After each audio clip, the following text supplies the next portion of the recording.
Such an exciting intro for this kind of topic, you know? Whatever, I don't hate it. Welcome back to Just Blazor Programming, and today we're gonna have a very special video. Today's video involves Daniel Roth, our principal program manager of Microsoft for Blazor specifically. So without him, I wouldn't be here today. You wouldn't be here watching me, and I'm gonna try my hand at reacting to this stuff that he's talking about. So what do we got here? What do we have? There was a video that was created on this channel called .Net Frontend Day, and this specific one was about Blazor. So you know, this is the head guy of Blazor, so you can call him the King Blazor man, and he discusses some features that came out with .NET 6 and Blazor specifically, and then at the end there's a Q&A. So what am I gonna do? I'm gonna react to this. Kind of. He talks about a lot of these features here. So the thing about these features is that I can't really react to it. So I'm just going to be sitting here doing nothing, letting him talk. And I don't feel that good about just plagiarizing. So instead, I'm going to go to the Q&A and react to the questions that he gets. Because there's some interesting questions that get asked there. And a lot of these questions are similar to the ones that I get asked in my comment section on my channel. So hopefully this helps you out. And then sometimes, you know, I have an odd reaction here and there. And yeah, let me know if you like this style of video. If not, then, you know, we keep trying for more things. But today, the main guy is going to be this man here. He's Daniel Roth. He's going to be taking questions from the audience who watched this, apparently watched this live or something, and then see what they got to say. So before I do that, I'm going to shrink myself down to something more manageable, put myself up here. Hello again. Hi. Nah, I can't wait. skip it to Also, the luck question. can answer them too, so Sure. we can start with them. Right here. So, you know, I could cover this guy. I don't know who these people are. These are the two people I could be like right here. So it's almost as if I'm in here, but I'm not gonna do that. That'd be very mean. Put myself over here on the corner where I belong as a Blazor bottom feeder. Anyways, let's let Daniel Roth answer some questions. Actually, no. Here's a lot better. Oh, I don't want to be here because I'll cover the questions up, so I'm gonna go up here instead. There you go. That's good. Can a Blazor app and a native component share state? Yeah, absolutely. This is what's really cool about this model. Those Blazor components are just running in the MAUI app. They're just C# classes at the end of the day. We take your Razor files, we compile them into a C# class, and then we just run them. So you can like inject, configure your services using DI and have those services be injected into your native parts of your MAUI app and into your Blazor components. It's all just one happy .NET app. So what he says here is basically that you should treat Blazor like uses C# classes and treat them not as special as you think it might, because there's a lot of misconceptions when it comes to Blazor, and that is that, you know, that it can work with this or that. It can work with JavaScript. It can work with MAUI. In case you don't know what that is, I'm gonna just pull up the Microsoft site here. This is basically their kind of replacement for Xamarin, as they're gonna use it for a cross-platform application for phones specifically. So that's just a little tidbit here. Yeah, I watched this before. But a lot of questions get asked about what can work with Blazor, and including JavaScript itself, and you know whether or not WASM or the web server will, you know, it works differently. It doesn't. They're all C# classes, and all you're doing when you're doing a JS interrupt is converting the JavaScript calls to a C# class so you can use it in your C# code. So that's essentially what he's saying here, and I'm glad that he cleared it up more or less by showing you that you can use other things with Blazor as well, and it'll interact in a very similar way. Oops. Sorry. I can take this questions. Is it possible to have drag and drop controls in Blazor Design? Before he answers that, I'm gonna say no, please don't do this. This did not work for the Entity Framework stuff. It made everything slow, it made everything clunky, and it made people not learn how to use the mapper or get other third-party systems that are much better at doing that than Entity Framework is. In case you don't know, there was a way you could have something called a designer. That's where you do your programming basically graphically, and it was really big for your program. It was clunky and it was slow, and I hated that kind of design. I think you should just stick to just doing it in code, but I know everybody's different, and he's gonna get into that now. I guess Then they mean designer, like Silverlight development. Oh, like a designer like surface for Blazor. So Yeah. so we don't currently have plans internally at Microsoft to build a WYSIWYG style designer for Blazor components. There are like third party or community offerings that that do that. I know. I think Radzin has a rapid application development environment that's kind of a drag and drop like thing. I seem to recall that it was one of the component vendors, and Fragistics has something. There are some offerings out there, but from Microsoft proper, we don't have any plans to build one yet. There are some discussions, like it comes up. People ask about it. People like having designers to simplify and make themselves more productive. But it is a big investment also, so we're trying to figure out what's the right balance there. Yeah, we got a tip. Before we continue, if you guys are interested in looking at what he just said, which is the third-party drag and drop design things for Blazor, you can let me know if you're interested in that. I can make a video about it, but only if there's enough interest, because if not, I'll just continue moving forward with my particular content plan of getting all the Blazor specifics out in their own videos and try to teach them with you that way. So you let me know if that's something that perks your interest. From the community right now, MAUI-Blazor is good. Alex. MAUI-Blazor is a fantastic component library that is available. There's a bunch of them. Yeah. Those are like Ooh, free I gotta write open that down. source libraries of components that you can just use. Yeah, MAUI-Blazor is very good. There's Blazor Strap. The Radzin has a bunch. You learn new things every day. I'm gonna try these new things out myself. Maybe put it on the channel, Again, let me know. Components. If you're looking for open source options for Blazor, I would point you to the Awesome Blazor repo. It's at aka.ms/awesomeblazor. It's basically a GitHub repo where the community maintains a listing of every single Blazor project out there. There are, of course, also the commercial offerings from all the big component vendors like Telerik and so forth. Yes.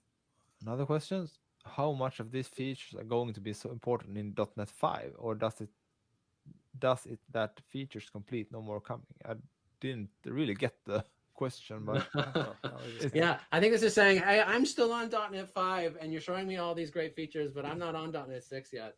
You should move to .NET 6. It's a highly compatible release. Like the upgrade from .NET 5 to .NET 6 should be pretty painless. We would work very hard to make it that way. So yeah, definitely update to .NET 6. It's the latest long-term support release. So once you're on .NET 6, you've got a 3-year support lifetime that you can then just ride. .NET 5 was a current release, so it actually only has an 18-month support cycle. So within the next 6 months or so, you're going to really want to move to .NET 6 if you can, and it should be easy. He's actually not incorrect about that. I did try moving a project from .NET 5 because I was using Blazor when it was still in .NET 5, and then when it became .NET 6 and Visual Studio 2022 came out, they worked pretty much the same. There wasn't really any issues with an older project that I was working on in this. I think I ran into one problem, but that was with Visual Studio 2019.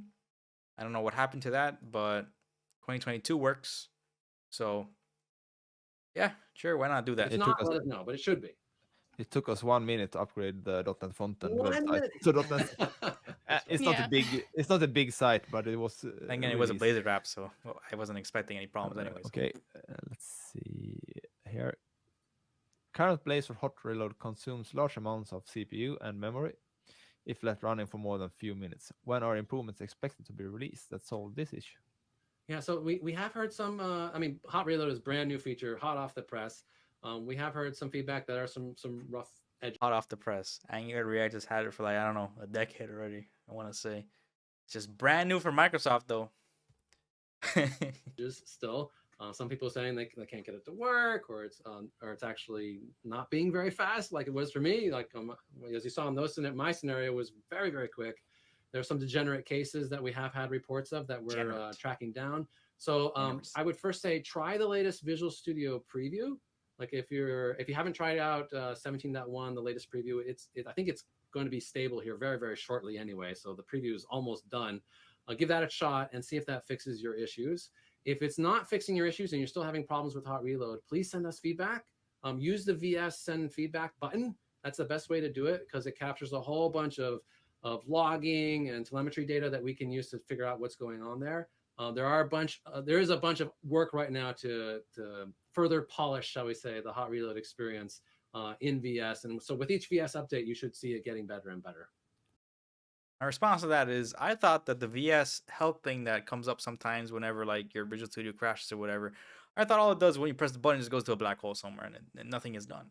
So, I'm glad to know that they're using the data. I just thought it was just a joke. No offense to Daniel Roth and Microsoft. I've heard about the homie, no. WebAssembly proposal for garbage collection support. Do you think this could be leveraged by Blazor WebAssembly in the future? Possibly, yes. I wish we had folks from the WebAssembly runtime team here. What I can tell you, I can't speak specifically to how garbage collection will be utilized.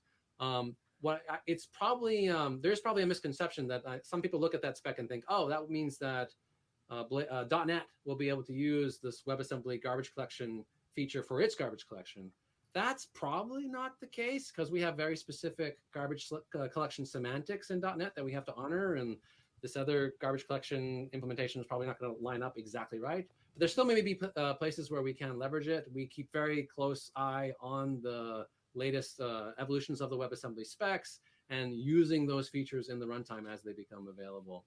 And as the browser gets better, .NET on the web platform just gets better. Multi-threading, hopefully, fingers crossed, is one of those features where we were waiting for like shared array buffer support to be across all browsers, and Safari finally got their acts together and implemented it, and they shipped it in December. So that's why we're now looking at that for .NET 7. There's a bunch of other features in that space, including using .NET on WebAssembly for server scenarios. That's becoming a more interesting use case. Like maybe you want to have these very isolated server workloads that are running on a WebAssembly-based runtime through the WASI system interface that we're looking at, and looking at supporting those scenarios too. So lots of interesting stuff happening in the WebAssembly standards space. We keep close tabs on it and we react accordingly. Garbage collection is kind of a boring topic for me, so I'm not going to add much to it. I did C#, so I could avoid doing C++ garbage collection, Okay, let's continue. Will there be an empty hybrid project template in .NET 7 next to empty Blazor was the project templates? We don't like the purple the counter. You don't need a counter in every single one of your apps. I think I'm with Minion here. I think I could say yes. We will. We are. The plan is to have like at least I know we've talked about this for the web templates. We haven't talked about hybrid yet, but having like a checkbox that you can say, I don't want any of that stuff in there. Just like give me a blank slate, and then let Jessica make it beautiful for me. I support it, even if I need a designer to make it beautiful. But when I say about hybrid projects, it's one of the things that I put in the my why you should go to Blazor video. This was in one of his articles that he was discussing, what's Blazor going to be used for. MAUI was the native mobile component to it. And then he had hybrid web apps, or hybrid apps actually, where you could do kind of the same thing, except it's a little bit different. Like it's difficult to explain, but that was inside that article, and that's what they're referring to here when it comes to hybrid apps. I haven't tried it myself. I don't think that they have it ready yet, but we'll see. I guess in .NET 7 they will. Yeah. Could we be mistaken? Okay. Should have watched this part of the video. That would have probably answered the question, right? It's good to have the choice. Yeah. True. So, just curious if Querystring params are now fully supported in routing in Blazor applications. Yeah, actually, we did that. There's a lot of features in .NET 6, and I used to show like a slide with it all packed on there, and I just kind of gave up because there's too much to lift. Definitely go check out the What's New doc in ASP.NET Core and .NET 6, and it has all the Blazor features. Maybe we do that. Maybe we check out that doc. Added support for like binding to query string parameters, and we added helper methods for like manipulating the query string on the page. So that is available now in .NET 6 with Blazor. Great. Are there still plans to do Blazor drag and drop? So we had. I kind of missed the last question. I got to add though the reason why you want, in case you guys are a little confused as to the query string param question here. The reason why it is actually kind of important is because if you're working with something like a third-party JavaScript thing like Telerik, let's say, that's how you grab and sort data. Sometimes you have to do a query param. in order to give you the ability to do whatever sorting you want to do in the backend or something through the query param string, so you could pass in the parameters that you want to pass in. There are other use cases for it, but this is the one that's off the top of my head. So if anybody out there have any experience doing that, then it's good to know that they have the support for it in Blazor. Manipulating the query string. Because Razor had it. So that is available now in .NET 6 with we had this on our plans for .NET 6, and we looked at it. In particular, my good friend Steve Sanderson looked at it, and the conclusion was there's a lot of ways to do drag and drop from within Blazor, and we didn't feel good about us being able to provide a single abstraction that would work for all cases. So the story right now is you do have to do, and I know, plug your ears if this offends you, a little bit of JavaScript to do full drag and drop. Well, that sucks, because I really wanted a drag and drop feature that was all C#, but nope. You gotta do the JS interrupt thing, guys. It seems you have to find a third-party library that can do drag and drop for you. So what he's discussing here is not the same thing from before when the guy was asking, like, can we have a designer that allows us to build the project using like a UI that's graphical or whatever. What they're just asking, what this guy's asking is whether they're gonna have a drag and drop like library that allows you to have that as a feature for your website. So you want to do drag and drop to do whatever, you're gonna need to go outside of Blazor to do it. And yeah, that kind of sucks, but what can you do? We're asking a lot from Daniel Roth here apparently. So in Blazor, it's not a lot. It's just a little so he bit. says. You will survive, Jimmy. I'm not sure. I'm not sure. Some blog post by like Chris Sainty or somebody, and they'll tell you how to do it, and you just copy and paste. It's not that hard. We don't plan to add it directly into the framework. There are also community packages that will set you up with various patterns for doing drag and drop in Blazor. To be fair, Razor didn't have this either, so still better. So that you can just go and install and use. So no, that's not currently on the slate for .NET 7. We are also, .NET 7 is also split between, we got to get the Blazor hybrid stuff done with MAUI, and then try and go deliver a bunch of stuff for .NET 7. So we're having to want to get the hybrid stuff. If it's for mobiles, entirely new app model, while also improving the Blazor framework in parallel.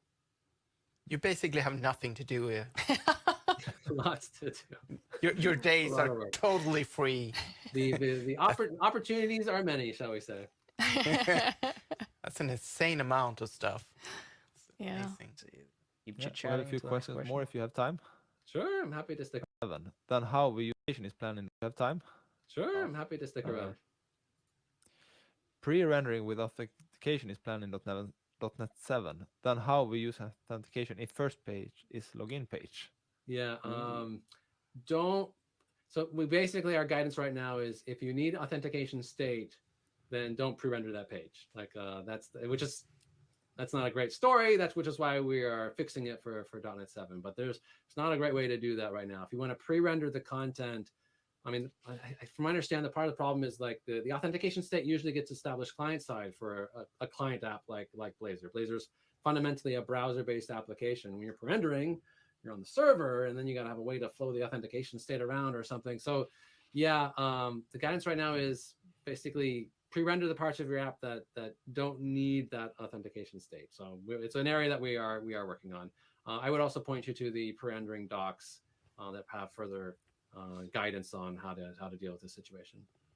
Basically, from what I understand, is that when you want to do an application that needs to authenticate first before you can do anything, you can't exactly pre-render it because you are not authenticated yet. So it kind of puts you in a weird catch-22.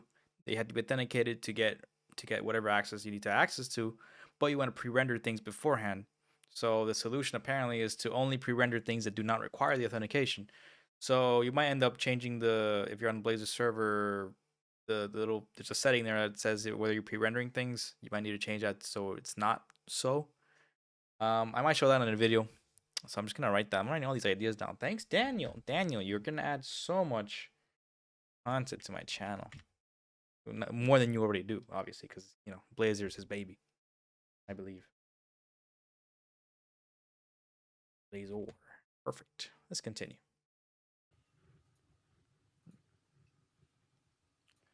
That makes sense. Yep.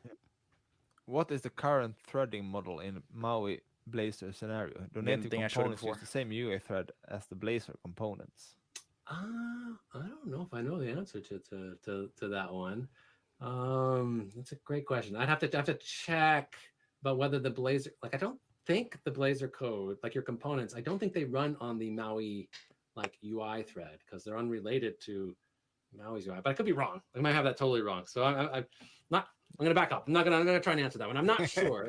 What I can tell you though is like for people that ask us about multi-threading for Blazor WebAssembly, like Blazor WebAssembly has to run in the browser, right? So it's constrained by what the web platform can do. Hence the need to get all the browsers to enable multi-threading support before we can actually implement it. In a MAUI app or a Blazor hybrid app, you're running in a native application. Your .NET code is running on the normal .NET runtime. So all the normal .NET threading concepts apply. You can spin up threads, you can access the file system, you can touch the network however you like, however at least the user will let you within the context of a native app. For the exact threading model that we use for the UI in .NET MAUI-Blazor apps, I'm gonna have to go look that up. So good question. We'll have to follow up later. I don't know what I was gonna say, but maybe you people who love WASM so much should probably cool a little bit because it ain't the greatest thing in the world. I'm just saying, it's okay, it works, but like Blazor servers there too. It's pretty good too, Just saying.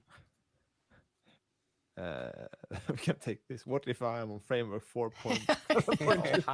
Pinball! You're still supported. Your application for conceptually, if you want WebAssembly. Basically, he's just gonna say, please. If you're on update. .NET Framework 4.7.2 You're too far behind. and you're happy there, then by all means you can stay. You'll be supported. If you're looking to modernize, like if you want to upgrade to .NET 6 and use ASP.NET Core and Blazor and these things, then I would point you to the .NET Upgrade Assistant tool, which is available from the .NET website. That's nice. That's a tool that you can point at your existing app, and it will try and help you migrate that app to the latest modern .NET workloads. Depending on what your app is, that may have more or less success. If it's just like an MVC app, more success. If it's like a Windows Forms app or WPF app, more success. If it's a Web Forms app, less success. Our web forms, you're stuck. Not as much because that's basically a rewrite at that point, right? You are so yeah, screwed. that's where you might try if you want to go the modernization route. But if you don't need to, then there's nothing that's requiring you to do so. How about integration with StoryBook for designing Blazor components? I use StoryBook myself, so That's I have a great, no idea. great feature request. We don't have any immediate plans to do that, but I think that's certainly worth looking at. Would love for you to suggest that on our GitHub repo and let the community express their voice. The way we picked the features that I listed for .NET 7 is we look at all the GitHub issues people filed. We look at how many times they're thumbs upping them. We know that can be gamed a little bit, but still, we look at it. We look at what customers are telling us. We try and think strategically about where the web is going and where Blazor can be best positioned. So your feedback directly leads to what we then decide to do. So feel free to suggest it. If the community thinks it's important, then we'll prioritize it. He said no. What about MAUI-Blazor performance comparing to Ionic phone games? People love hybrid apps. Yeah, it's a good question. Like, so the performance of your Blazor components should be excellent. Like, because you're running on a full .NET runtime. Like, if you're on like Windows, you got a full JIT-based runtime. You get all the benefits of all the optimizations that we've done in .NET. How directly that compares to like say Ionic's rendering performance using the JavaScript runtime, I don't know. I mean, Ionic and PhoneGap have been around for a while, so I assume they've done a fair amount of performance optimization. But we haven't done any direct benchmarking tests. We should. Like, that would be a totally legit thing to do. And if we're not as fast or significantly faster, I would be disappointed. And I think that'd be something we would want to chase. People sometimes ask me the same question about like Blazor WebAssembly and like Angular and React.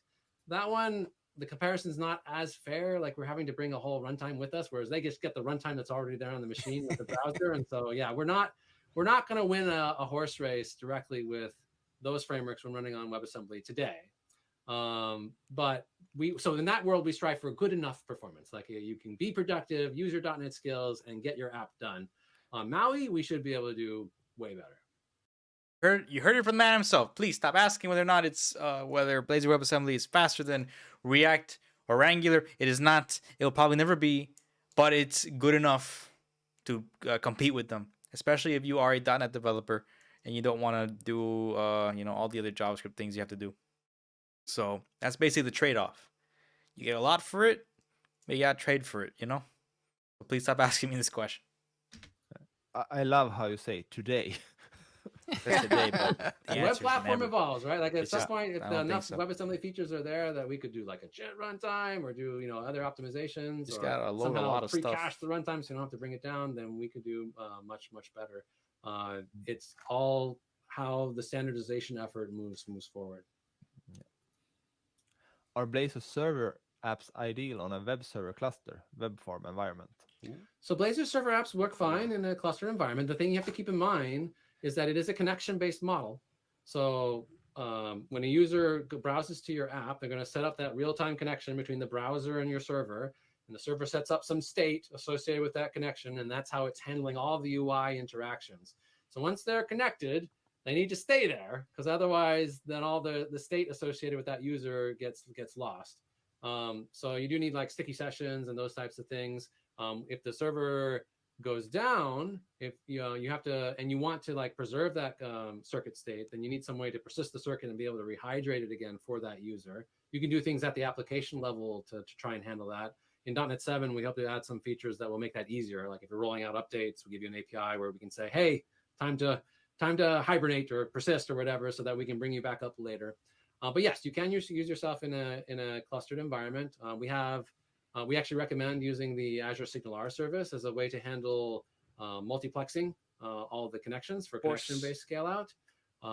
Yeah, it is a concern. When you have a Blazor server, you have to think about using your server resources to run the UI for every client that's connected to you. It does a great job at that. Like you can handle tens of thousands of concurrent users with a Blazor server application, but that's something you do need to think about server side. With Blazor WebAssembly, it's all on the client. You're using their CPU and memory to run the application, so it's more like a static site. You can host your Blazor WebAssembly app on a static site hosting solution like Azure Static Web Apps and get phenomenal serverless style scale out for the app. So both have their places, but they have those trade-offs. I don't think to add to that. CSS isolation doesn't work with the not native HTML tags. Mud button, for example. Styles are not applied. Are there any plans to fix it? So I think what you're hitting is people who don't know what CSS isolation is. You can take a component and define a CSS style sheet that's specific to that component. It will get scoped to that component. And when you do that, it doesn't go deep unless you tell it to. Like if you want styles that you define to go deep, then there's like a : deep thingy that you have to add to your style. So that may be what you're hitting, I suspect. Could be wrong, or it could be that things are getting, MAUI-Blazor has its own style sheets as well, so maybe there's some overriding there. I have to look, but check to see if you're correctly using the deep modifier. That's my best guess. I don't know, Jimmy, if you have any thoughts on that one. That would be my guess as well. I have thoughts on that. So what they're describing is something that Angular and React both do, I believe. In the components, you could have their own independent CSS files attached to each component if you want to. And apparently that's a Blazor feature. I did not know this. Apparently it was very brand new. And it was brought to my attention not by Mr. Daniel Roth, but by this guy here, who wrote a comment about it. And, go support this guy, because he does lots of Blazor stuff as well, apparently. So, yeah, he brought up in one of my comments that that they just had added this new feature to it. So that's interesting, because historically speaking, you would have all your CSS in like one file, and then you would start calling them in your project, however it is you want to call them. But it would be in one file. But in this case, you have separate CSS files for your components. So that is interesting. I might try that. In fact, I'm going to add that to my list too. Blazor components. What do you call it? Components with CSS isolation. So I just want to give a shout out again to Martin Van Stam over here. Thank you very much, Martin. I hope you continue enjoying these things, the videos. I don't understand why Mud Button wouldn't pick that up. Mud Button is that library that was brought up earlier. But yeah, selector for some reason not hitting their button for some reason. Yeah, good question though. If you for questions like this also where you're trying to get something to work, There's there's some really great Blazor communities that I would point people to if you haven't already joined. Like there's a Blazor Gitter, ASP.NET/Blazor. On the .NET Discord, there's a Blazor channel that you can go on there and chat with folks that can help you out. There's a Blazor Stack Discord Overflow, now? of course, is always Dang, available Microsoft's if you wanna catching up. Post your question to Stack Overflow, or come to us on GitHub and ask a question in a GitHub issue, and we'll see if we can help you out there too. GitHub. I Awesome. go to GitHub just to ask them questions. Thank you so much for whatever, I guess joining they're us, and busy. thank you for staying a little bit after your time. No problem. that's Thank you the- so much for this here, having that's me. the Thank you for site. putting together this great event. It's awesome to see all the awesome things you can do now with .NET on the front end. Yes. Yes, my brain is mush. But luckily, his we face, have how recorded rude. all the sessions and we will put them on YouTube. Go. Oh yeah, there it is. That's my Q&A. If you want me to go over the actual features, let me know. This was my easy video of the week. Don't worry, I'll get back to doing more tech stuff later, but you know, if you liked it, just in case before I go, like, subscribe, obviously, like and subscribe. Comment, tell me what you like. If you liked anything I said in there, let me know. If you think I was, eating, well, you know what I mean. Anyways, thank you very much for coming here. And yeah, if you got a suggestion of what I should do, let me know, because I have my own plans. But I'll take popular opinions and all that stuff. So I guess I'll see you. Thank you, Daniel. Without you, I wouldn't be here. Bye-bye.